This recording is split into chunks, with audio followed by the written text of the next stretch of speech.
একটি সুন্দর গ্রামে বাস করতেন এক গরিব ও সৎ চাষী আব্দুল্লাহ। তিনি আল্লাহর উপর ভরসা করে হালাল উপায়ে রোজগার করতেন, আর যা পেতেন তাতেই সন্তুষ্ট থাকতেন। তার পাশের ঘরে থাকতেন এক ধনী প্রতিবেশী রাফি। রাফি ও তার স্ত্রী ছিলেন সদয় ও ভদ্র মানুষ।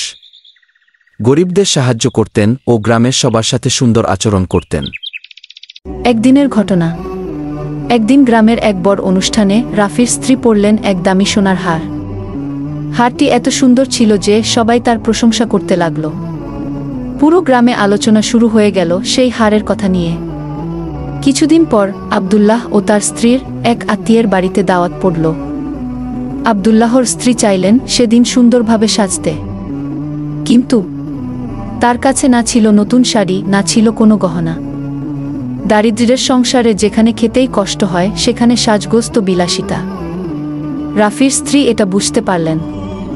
তিনি হাসি মুখে বললেন, বোন, সামান্য এই ব্যাপারে মন খারাপ করো না। আমার একটি শাড়ি আর এই হারটা পরে যেও, ফিরে এসে না হয় দিয়ে দিও। রাফির স্ত্রীর এমন উদার ব্যবহারে আব্দুল্লাহর স্ত্রী খুব খুশি হলেন। তিনি শাড়ি ও সেই সুন্দর হার পরে দাওয়াতে গেলেন। সবাই তার খুব প্রশংসা করতে লাগল।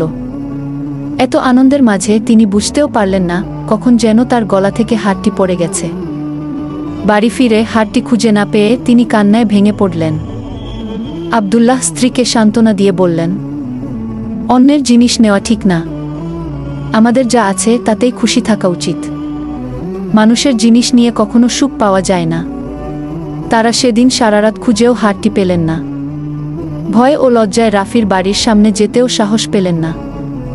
শেষমেশ লজ্জা ও অপমানে তারা গ্রাম ছেড়ে অন্য জায়গা চলে গেলেন। বছর কেটে গেল। আব্দুল্লাহ ও তার স্ত্রী কঠোর পরিশ্রম করে হালাল উপায়ে কিছু টাকা জমালেন। আল্লাহর রহমতে তারা আগের মতো দেখতে একটি আসল সোনার হার তৈরি করলেন। তারা সেই পুরনো গ্রামে ফিরে এলেন। রাফির বাড়িতে গিয়ে আব্দুল্লাহর স্ত্রী বিনীতভাবে বললেন, বোন, আপনার হার হারিয়ে ফেলেছি, মাফ করে দিন। এটা নিন, আমরা হালাল উপার্জনে নতুন হার বানিয়েছি। রাফির স্ত্রী অবাক হয়ে বললেন, তোমরা এই হারের জন্য এত বছর কষ্ট করলে? তোমরা যদি প্রথমেই বলতে আমি রাগ করতাম না। তারপর তিনি চোখে পানি নিয়ে বললেন, ওটা তো আসল সোনার হার ছিলই না। ওটা ছিল নকল হার, শুধু অনুষ্ঠানে দেখানোর জন্য পরেছিলাম। আমার ভুল হয়েছে, তোমাদের কষ্টের কারণ আমি নিজেই। তোমরা সত্যিকারের সৎ মানুষ।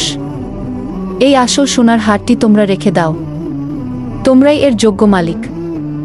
আব্দুল্লাহ ও তার স্ত্রী আবেগে কেঁদে ফেললেন। রাফি ও তার স্ত্রীও কেঁদে ফেললেন আনন্দে।